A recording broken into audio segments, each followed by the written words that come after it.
Okay, hello everyone, welcome back. नमस्कार, कैसे हैं सारे लोग। देखो, जल्दबाजी के चक्कर में मेरा कैमरा जो है वो भी टेढ़ा हो गया है। खैर, नो इश्यूज। एक बार कंफर्मेशन दे दीजिएगा कि सभी को वीडियो जो है प्रॉपर तरीके से जा रही है नहीं। एक बार सारे लोग एक बार मुझे कंफर्मेशन देंगे कि सभी को वीडियो प्रॉपर तरीके से जा रही है नहीं, ताकि हम लोग स्टार्ट करें। अभी देखो, स्टार्ट करने के लिए मैं क्यों इतनी एक्साइटेड हूँ, द रीजन वाई। पहले आप लोग क्लास को एक बार शेयर कर दे, इस वाले सेशन को एक बार आप लोग शेयर कर दे जल्दी से सभी के साथ।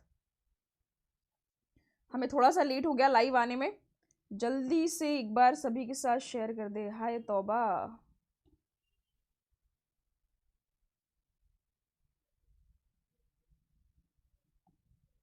फटाफट तरीके से,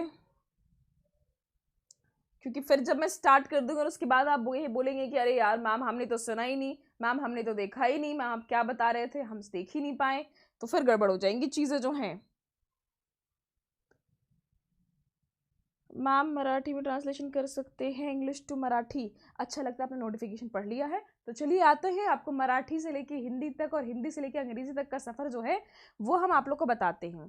सब कुछ क्लियर जा रहा है आप लोग को। चलिए, तो अब बढ़ते हैं। अब देखो, ये बहुत बड़ा आप लोगों के लिए पोजीशन बाहर आया है। मैंने इतने बड़ा पोजीशन मैंने क्यों बोला, द रीज़न वाई, क्योंकि ये भी जो है इसकी एलिजिबिलिटी क्राइटेरिया जो है वो 10वीं पास है। कितनी है? मैट्रिकुलेशन, यानी कि आपकी 10वीं पास बस आपको होना होगा और उसके बाद आप इस फॉर्म को भर सकते हैं। फॉर्म अभी आया नहीं है, 5 तारीख को आने वाला है और इसकी डेट है 25 तारीख जो है, 25 नवंबर इसकी लास्ट डेट होने वाली है। ठीक है, 2 मिनट अभिषेक, ये आ जाएगा। अभी जस्ट आया, इसकी नोटिफिकेशन अभी आई है। 5 तारीख को ये फॉर्म जो है निकलने वाला। 5 तारीख को पहले समझ लो कि फॉर्म क्या कहता है, फॉर्म में क्या क्या क्राइटेरिया है, सब कुछ आ चुका है, नोटिफिकेशन आउट हो चुका है। मैं वो भी अभी आप लोग को शो करने वाली हूँ, so don't worry about it. अब देखो, इंटेलिजेंस ब्यूरो सिक्योरिटी असिस्टेंट, एक चीज यहाँ पे नोटिस करना है तुमको। क्या नोटिस करना है, इसलिए मैंने यहाँ पे हेडिंग में लगा के रखा है इंटेलिजेंस ब्यूरो आईबी, और ये देखना सिक्योरिटी असिस्टेंट, यानी कि आईबी में जो सिक्योरिटी असिस्टेंट है, मतलब सब्सिडरी जो होती है आईबी की, जो सब्सिडरी विंग्स होती है, ये उसकी पोजीशन निकली है। क्या बोला मैंने? मान लो आप अगरतला में हो, आप मान लो आप चंडीगढ़ में हो, तो उस पर्टिकुलर प्लेस पे जो आईबी को असिस्ट करती है, सिक्योरिटी असिस्ट करती है, जो इसकी सब्सिडरी फोर्स है, उसके लिए ये वैकेंसी जो है ये निकली है। और दूसरा क्या है, एमटीएस की रिक्रूटमेंट निकली है। तो दोनों के लिए टोटल पोस्ट कितनी है, कैसे कैसे पोस्ट निकलने वाला है, क्या है, उसके बारे में जानते हैं। सबसे पहले समझिए कि आपकी योग्यता कितनी होनी होगी। तो योग्यता मैंने बोला कि बेटा आपको 10th पास होना होगा। कितना बोला मैंने आपको? 10th पास आपको होना होगा। किसी भी रिकॉग्नाइज्ड स्कूल से, रिकॉग्नाइज्ड बोर्ड से आपने 10th की डिग्री ली, आप इस पोस्ट के लिए अप्लाई कर सकते हैं। दूसरी चीज मैंने आपको क्या बताई, आपको समझने की क्या जरूरत है कि 1521 वैकेंसी जो निकली है ये आईबी सिक्योरिटी असिस्टेंट के लिए निकली है। किसके लिए निकली है? ये लाइन ध्यान में रखना, आईबी सिक्योरिटी असिस्टेंट के लिए 1521 पोस्ट निकली है और 150 वैकेंसी जो निकली है ये आपकी एमटीएस के लिए निकली है। मैम एज कितना होना होगा, आराम से समझते हैं। एज कितना होना होगा, तो मैंने बोला कि बेटा 25 तारीख तक, जिस दिन आपको फॉर्म फिलअप की लास्ट डेट है ना, 25 तारीख को आपको 27 ईयर्स से ज्यादा नहीं होना होगा। क्या बोला मैंने? 25 तारीख को आपको 27 ईयर्स से आपको ज्यादा नहीं होना होगा। ये आपको ध्यान में रखना है। ये देख पा रहे हो आप लोगों को? दिख रहा है ये? एक सेकेंड, चलो ठीक है। 25 तारीख तक आपका 27 ज्यादा एज नहीं होना चाहिए अगर आप आईबी के लिए अप्लाई कर रहे हो तो। अब एक एक करके समझते हैं इन चीजों के बारे में। मैंने यहाँ पे एक मेंशन करके रखा है। यहाँ पे मैंने आपको बस इतना देके रखा है कि टेबल 1, टेबल 2, टेबल 3। टेबल 1 में यहाँ पे लिखा है अगरतला, अहमदाबाद, ऐजवाल, अमृतसर, बेंगलुरु। इतना समझो कि ये क्या है। अगर आप किसी स्टेट के अगेंस्ट अप्लाई कर रहे हो, क्या बोला मैंने? अगर आप किसी स्टेट के अगेंस्ट अप्लाई कर रहे हो, suppose you are applying from Dehradun और यू अप्लाइंग फ्रॉम अगरतला, तो दो चीजें हैं जो आपको ध्यान रखनी है। एक तो आपको ये ध्यान रखना है कि आपको वहां की लोकल भाषा आनी चाहिए। क्या बोला मैंने? आपको वहां की लोकल लैंग्वेज आनी चाहिए। इतना क्लियर? दूसरा, आपके पास डोमिसाइल होना चाहिए। अप्लाई करने से पहले ये दोनों चीजें जो हैं ये कंफर्म करके आप रखेंगे। पहला क्या कि आपको वहां की लोकल भाषा आनी चाहिए, और दूसरा क्या आपको करना है कि आपको वहां का डोमिसाइल जो होना चाहिए, वो डोमिसाइल जो प्रमाण पत्र हम कहते हैं, ये आपके पास होना चाहिए। समझो चीजों को। क्या बोला, क्यों बोला मैंने ये बात? मैं आपने बोला कि भैया आपने अगरतला के अगेंस्ट आपने अप्लाई किया है, तो अगरतला में क्या क्या लोकल भाषा क्या क्या चलता है? बांग्ला चलता है, क्वारू, कोकबोरोक, मेताई, लुसाई। ठीक है, अहमदाबाद में गुजराती चलता है, ठीक है, भोपाल में हिंदी, भुवनेश्वर में उड़िया। तो जिस स्टेट के अगेंस्ट आप अप्लाई कर रहे हैं आपको वहां की भाषा आनी होगी। चलो और मैं सिंपल कर देती हूँ इस चीज को। तुम डीएसपी की पोजीशन के लिए अप्लाई करते हो, अब तुम चले गए जाके तुमने उड़ीसा में अप्लाई कर दिया स्टेट पीसीएस के लिए, तो आपके लिए वो जॉब मुश्किल होगी। क्यों? क्योंकि आपकी जो शुरुआती पोस्टिंग होती है डीएसपी की, ग्रुप बी कैटेगरी में जब की पोस्टिंग होती है वो गांव में होती है। तो अगर आप उस राज्य की लोकल भाषा जानेंगे ही नहीं तो आप वहाँ पे काम नहीं कर पाएंगे। तो आपको कहीं भी काम करने के लिए किस चीज़ की ज़रूरत है? वहाँ की लोकल भाषा की नॉलेज होने की ज़रूरत है। लिखना पढ़ना एकदम प्रॉपर, स्पीड, एफिशिएंसी सब कुछ होना चाहिए आपका उसमें। एक वेल नोन जो कहते हैं, प्रॉपर वेल नोन तरीके से आपको समझ में आना होगा, तभी इसको माना जाए कि हाँ भैया इसको कर सकते हैं। दूसरी चीज क्या है, आपका पेपर भी जो रहेगा वो इसी प्रकार से, आपका पेपर भी किस तरीके से रहेगा, बिल्कुल इसी प्रकार से आपका पेपर भी रहने वाला है। चलिए समझते हैं इन चीजों को। ये तो आपने देख लिया, टेबल 1 में जिक्र है कि आप जितनी भी आप भाषाओं का, आप जिस स्टेट से अप्लाई कर रहे हैं आपको वहां की लोकल भाषाएं आपको आनी चाहिए। क्यों? अब समझो। पे स्केल कितना है इसका, ग्रेड पे स्केल कितना है? 21,700 से लेके 69,100 तक इसका पे स्केल जा रहा है।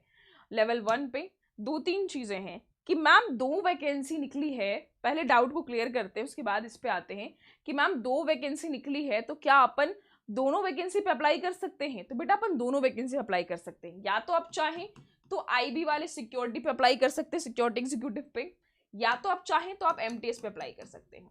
आप एक पे भी अप्लाई कर सकते हैं, और अगर आप चाहते हैं कि हम दोनों पे अप्लाई करना चाहते हैं तो आप दोनों के ऊपर भी आप अप्लाई कर सकते हैं। रीजन क्या है? आप अगर दोनों के लिए अगर आप अप्लाई करते हो तो आपका जो पेपर है, क्योंकि टीयर 1 टीयर 2 बिल्कुल आपको कॉमन होगा, दोनों के रिजल्ट्स को एनालाइज किया जाएगा। आपका जो पेपर होगा, इस पेपर को पहले आपको आईबी की पोस्ट के लिए देखा जाएगा। किसके लिए देखा जाएगा? पहले आपको आईबी की पोस्ट के लिए पहले आपको एनालाइज किया जाएगा। अगर आप आईबी की पोस्ट को क्वालिफाई कर लेते हैं तो ये वाला पेपर आपको ऑटोमेटिकली कैंसिल हो जाएगा।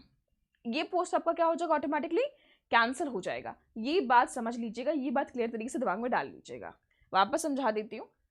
आप दोनों के लिए अप्लाई कर रहे हो, ठीक है, आप दोनों के लिए, जैसे समझ लो कि तुम एक यूनिवर्सिटी में जाते हो, तुम 2 कोर्सेज के लिए अप्लाई करते हो यूनिवर्सिटी में जाके, लेकिन पहला प्रेफरेंस तुम्हारा क्या है भैया कि मेरे को बीकॉम करना है या मेरे को बीएससी करना है, तो पहला प्रेफरेंस तुम्हारा वो है। उसके बाद नहीं हुआ तो मेरे को बीए कर लेना है नॉर्मल, वो एक चीज़ हो गई, ऐसे समझ लो। तो अगर आपका सिलेक्शन बीकॉम के लिए हो जा रहा है तो आप बीएससी के लिए नहीं जाओगे, क्योंकि दोनों एक ही लेवल का एग्जामिनेशन है ना। 3 साल बीकॉम करोगे या 3 साल में बीएससी करने जाओगे, एक ही कोई कर सकते हो ना। एग्जैक्टली वही सिचुएशन है। आप अप्लाई दोनों के लिए कर रहे हो, आपका पेपर पहले जो कंसिडर किया जाएगा वो पेपर पहले आपका आईबी के लिए कंसिडर किया जाएगा। अगर आपका आईबी में सिलेक्शन हो जाता है, आप क्वालिफाई कर जाते हो उस नेचर के लिए, तो ऑटोमेटिकली आपका पेपर एमटीएस के लिए कैंसिल हो जाएगा। ये ध्यान रखिएगा। अप्लाई करते वक्त 2 चीजें आपको ध्यान रखनी है।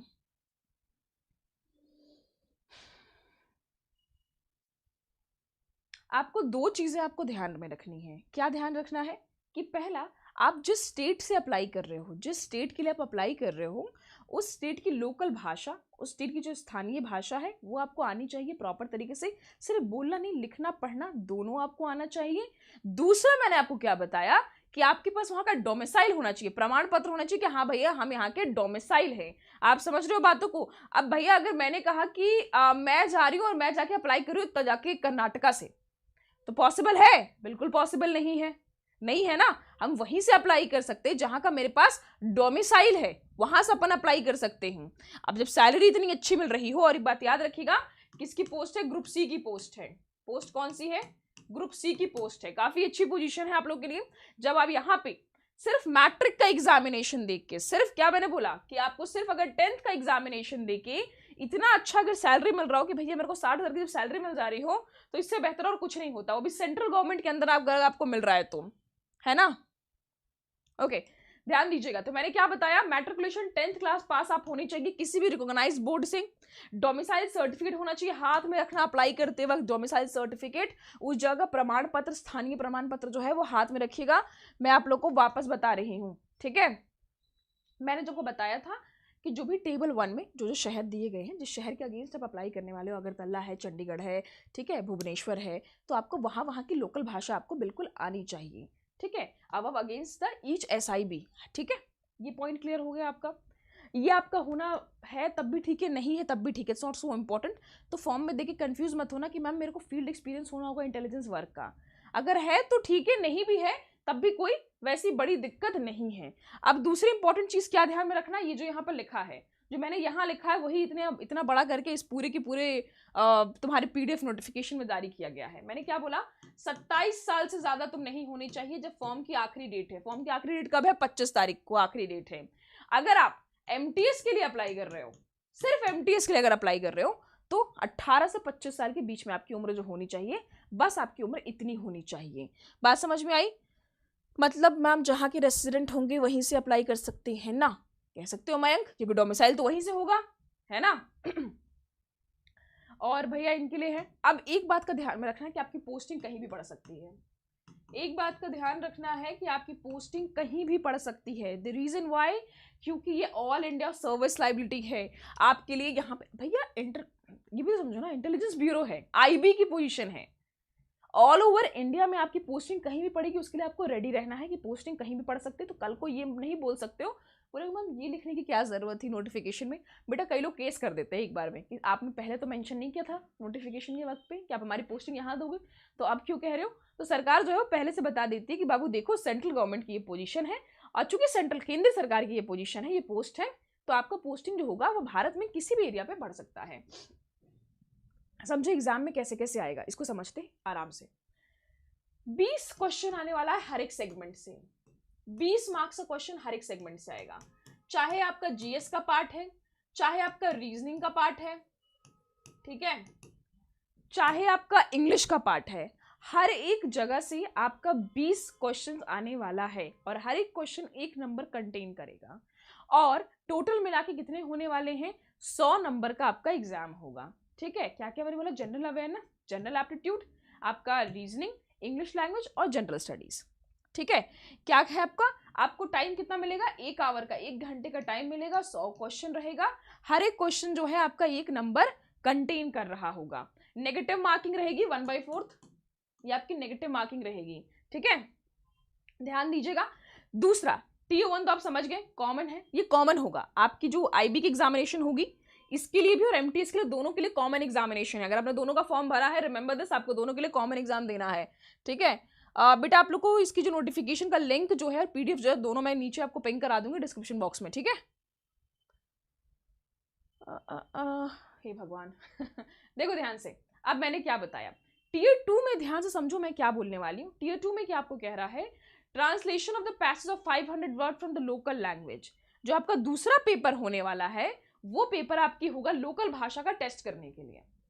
मैंने बोला कि भैया हमारी भाषा क्या है, हिंदी है, ठीक है, या समझो तुम अहमदाबाद से अप्लाई कर रहे हो, तो वहां पे गुजराती दिया हुआ था अहमदाबाद से, तो आपको इंग्लिश टू गुजराती करना होगा या गुजराती टू इंग्लिश करना होगा, एक ऐसा लिखने दे देगा आपको, और वो आपको जांच करेगा कि क्या आपको लोकल भाषा प्रॉपर तरीके से आती है। अब जैसे अगर मैं बोलूँ तो मुझे जाली बंगाली आती है, टू बी वेरी फ्रैंक, मुझे बोलना बहुत अच्छे से आता है, मैं अराउंड 4-5 घंटे में लगातार बोल सकती हूँ, लेकिन मैं बंगाली पढ़ नहीं सकती हूँ। ऑब्वियसली बात है कि मैं बंगाली नहीं हूँ, तो मेरा बंगाली पढ़ाई हुआ नहीं है, लेकिन मैं बोल लेती हूँ बंगाली मैं समझ लेती हूँ, बोल लेती हूँ प्रॉपर्टी से, लेकिन मैं पढ़ नहीं पाती हूँ। उसका जो बंगाली में लिखा होता है, कुछ चीज़ें पढ़ लेती हूँ, अदरवाइज मुझे ऐसा लगता है कि क्या लिखा है ये। ऐसा होता है जैसे किसी को अगर कोई ऐसा भाषा दी तो जो समझ में नहीं आता कि यार क्या हो रहा है, क्या लिखा हुआ है। बेटा बनना है इंस्पेक्टर, बताइए ना, उसके लिए आपको जीडी का फॉर्म भरना ही है। ठीक है Gaurav, you can apply from other state, but the thing is that you will need the domicile certificate. The first of all, you will need the domicile of that state, and the another thing is that कि आपको वहाँ का भाषा आना होगा अच्छे तरीके से। आप समझ रहे हो मेरी बातों को। तो आपका क्या होगा, ये टेस्ट किया जाएगा आपके लिए कि क्या आपकी वहाँ की लोकल भाषा स्ट्रांग है या नहीं। ये ऐसे में आपको दिया जाएगा, क्या वो दिया जाएगा आपको, ऐसे में दिया जाएगा कि आप उसको ऐसे को, अब मान लीजिए गुजराती को आप अंग्रेजी में कर सकते हैं कि नहीं, अंग्रेजी से आप उसे गुजराती में कन्वर्ट कर सकते हैं कि नहीं, मतलब को समझ है, प्रॉपर आ रहा है कि नहीं, वहाँ की भाषा आपको प्रॉपर समझ है कि नहीं, ये लोकल भाषा का। क्योंकि आपका भैया नौकरी अगर स्टेट के लिए है, राज्य में आपका पोस्टिंग हो गया, अब वहाँ का भाषा ही नहीं समझ रहे हो, बोलो जा मेरे सर के ऊपर से जा रहा है, तो दिक्कत आ जाएंगी, है ना। उसके बाद देखिएगा जो आपका पार्ट ऑफ Tier 2 का है, दूसरा पार्ट, ये आपका स्पोकन एबिलिटी का टेस्ट होगा, जो आपका इंटरव्यू पर्सनालिटी टेस्ट है, ये 10 नंबर का, टोटल कितना हो गया, ये 50 नंबर का ये टेस्ट होगा आपका। ठीक है, टोटल 40-10, ठीक है, ये टोटल कितना हो गया, 50 नंबर का जो आपका इंटरव्यू पर्सनालिटी टेस्ट होता है ये। याद रखिएगा टीयर 2 जो है ये बस आपका, टायर 2 जो है ये आपका बस दो बस क्वालिफाइंग नेचर का होगा। बस आपको एग्जाम पास करना है, बस आपको एग्जाम क्या करना है, क्वालिफाई करना है। ये नहीं है कि मैम मेरे को एकदम एक्सेल कर जाना है। इसमें ट्रांसलेशन के बारे में बात करी गई है ना, कि तुमको क्या वो भाषा आती है कि नहीं। अब मेरे को पूछा गया कि आपको हिंदी आती है कि नहीं प्रॉपर तरीके से। हिंदी आने का जरिया क्या होगा, सीधी सी बात है, मेरे को ट्रांसलेशन कराया जाएगा, पूछा जाएगा, है ना। अब देखिएगा ये साइट है जिस साइट पे आप अप्लाई कर सकते हैं, रजिस्ट्रेशन कर सकते हैं ऑनलाइन इस साइट के थ्रू।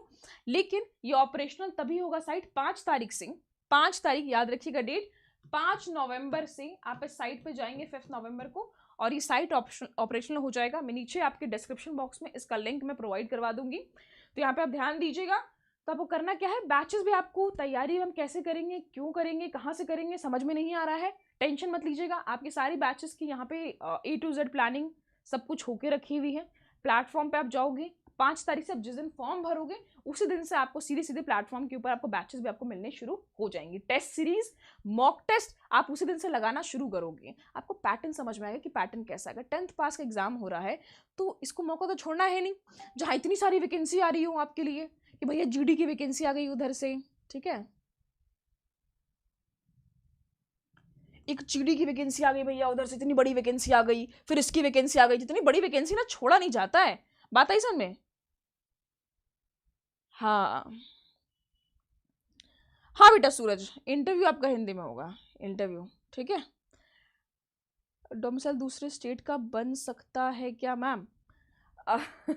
अब देखो, अब थोड़ा जालीपन पे आएंगे गौरव, तो बन तो सकता है डोमिसाइल। अब ऐसा कोई बात है नहीं, ऐसा गलत बात हम कैसे बोलना नहीं चाहिए। लेकिन डोमिसाइल का मतलब क्या होता है, अब देखो यार गलत बात हम कह देंगे फिर। डोमिसाइल शब्द पे कोर्ट में केस भी हो चुका है already, Mohammad Raza versus union of India case, जहाँ पे ये कहा गया है कि डोमिसाइल वो कहलाता है आदमी जिसका वहाँ परमानेंट रहने का मकसद हो, कि वो परमानेंट एक जगह में रह रहा हो। डोमिसाइल का मतलब क्या होता है, कि जिसका उस जगह में रहने का परमानेंट मतलब हो।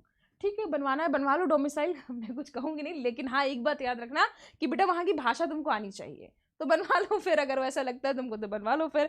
अब कल को वहां जाके ये बात बोलते कि वो दिव्या मैम ने बोला था, पटक के मारेंगे फिर उसके बाद उठा के बता दे रहे हैं क्लियर तरीके से, ठीक है।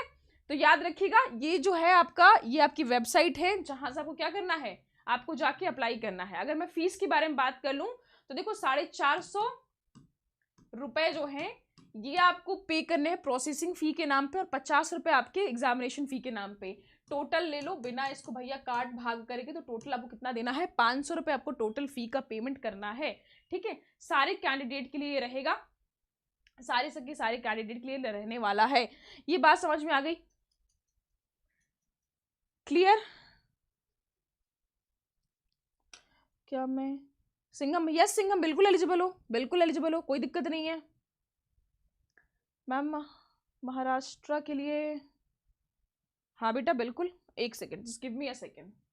टेबल 1 में एक बार आपको चेक में करके आपको स्टेट बता देती हूँ, सारा स्टेट में बता देती हूँ, बस सुन लो मेरी बातों को। अगरतला के लिए है, अहमदाबाद के लिए है, एजवाइल के लिए है, अमृतसर के लिए है। ध्यान से सुनना, अगरतला, अहमदाबाद, एजवाइल, अमृतसर, बेंगलुरु, भोपाल, भुवनेश्वर, चंडीगढ़, चेन्नई, देहरादून, दिल्ली, डिब्रूगढ़, ठीक है। और टेबल 1 में जाओगे, मैं नोटिफिकेशन की लिंक नीचे पिंग करवा दूंगी, देख लोगे एक बार तो चले पता चल जाएगा कि हर एक जगह में कौन कौन सी भाषा चलती है, ठीक है।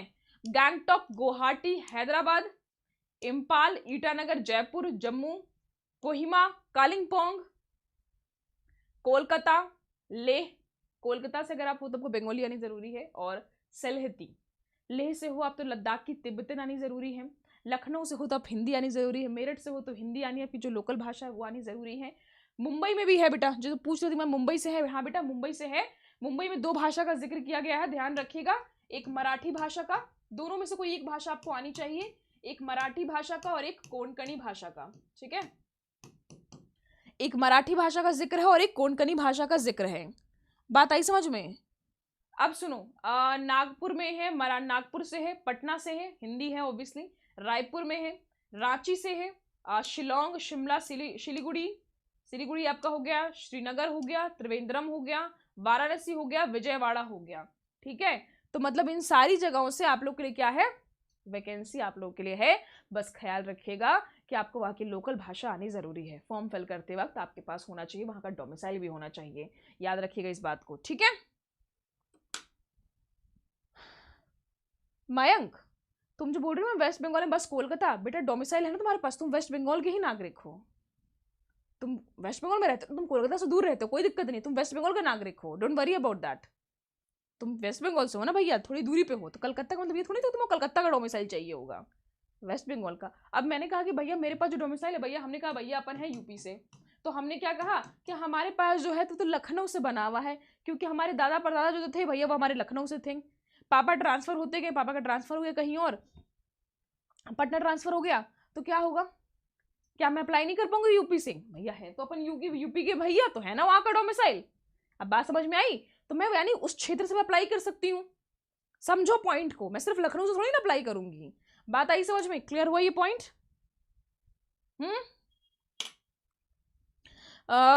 आई भी, चलिए ठीक है। आपकी कोई भी अगर डाउट वाउट होंगे तो फिर एज कितना है एलिजिबिलिटी, बेटा मैंने आपको पहले ही बताया है एज के बारे में कि 25 तारीख जो लास्ट डेट है, अगर आप आईबी के लिए, सॉरी, अगर आप आईबी के लिए फॉर्म भर रहे हैं, सिर्फ आईबी के लिए अगर आप फॉर्म भर रहे हैं, तो आपका 27 होना चाहिए एज। कितने तारीख को? 25 नवंबर को। आप 27 साल से ज्यादा नहीं होने चाहिए ये, और एमटीएस में 25 साल से अब ज्यादा नहीं होने चाहिए। डन बेटा। झारखंड से, तब झारखंड से अप्लाई कीजिए, झारखंड से है ना आपका डोमिसाइल, अब झारखंड से अप्लाई कीजिए, आपको हिंदी भाषा आती है। डन बेटा। टीयर 2 जो है अनुज, वो आपका टायर 2 जो है वो आपका क्वालिफाइंग नेचर है। टायर 2 में क्या है आपका लोकल भाषा दिया जाएगा। समझ लो कि आपका लोकल भाषा है हिंदी, तो हिंदी से अंग्रेजी में ट्रांसलेशन करने दिया जाएगा, या फिर अंग्रेजी से हिंदी में दिया जाएगा। या आप अमृतसर से अप्लाई कर रहे हो तो अमृतसर से पंजाबी भाषा है, तो आपको पंजाबी टू इंग्लिश करना होगा या इंग्लिश टू पंजाबी करना होगा। मतलब आपको देखा जाएगा, समझ देखा जाएगा कि आपको लोकल भाषा प्रॉपर तरीके से आती है या नहीं आती है, सीधी सी बात है। एफिशिएंसी है आपकी लोकल भाषा में या नहीं है। क्लियर? बात आई समझ में? बेटा मनीष तो बिहार से, पटना से कर दो ना यार, सीधे पटना से कर दो मनीष, क्या दिक्कत है? ओके ठीक है।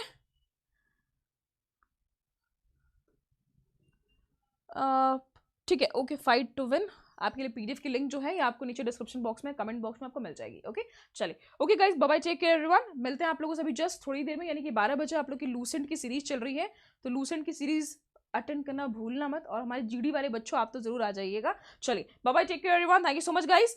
और अगर मन में ठान लिया है कि करना है तो बस करना है, जब वैकेंसी आ रही तो रोने से फायदा है नहीं, फिर रैली निकालेंगे, फिर तोड़फोड़ करेंगे, किसी की बात को सुन के वो काम नहीं करना है ना। जब वैकेंसी आ रही है तो मेहनत करना है उसके पीछे, ज्यादा मेहनत का रिक्वायरमेंट भी नहीं है आप लोगों से कि कह रहा है कि भैया पूरा सिलेबस पढ़ लो, स्पेसिफाइड सिलेबस है आप लोगों के लिए, क्या पढ़ना है कैसे पढ़ना है, हो जाएगा। चलो okay bye bye, take care everyone, thank you so much guys. Link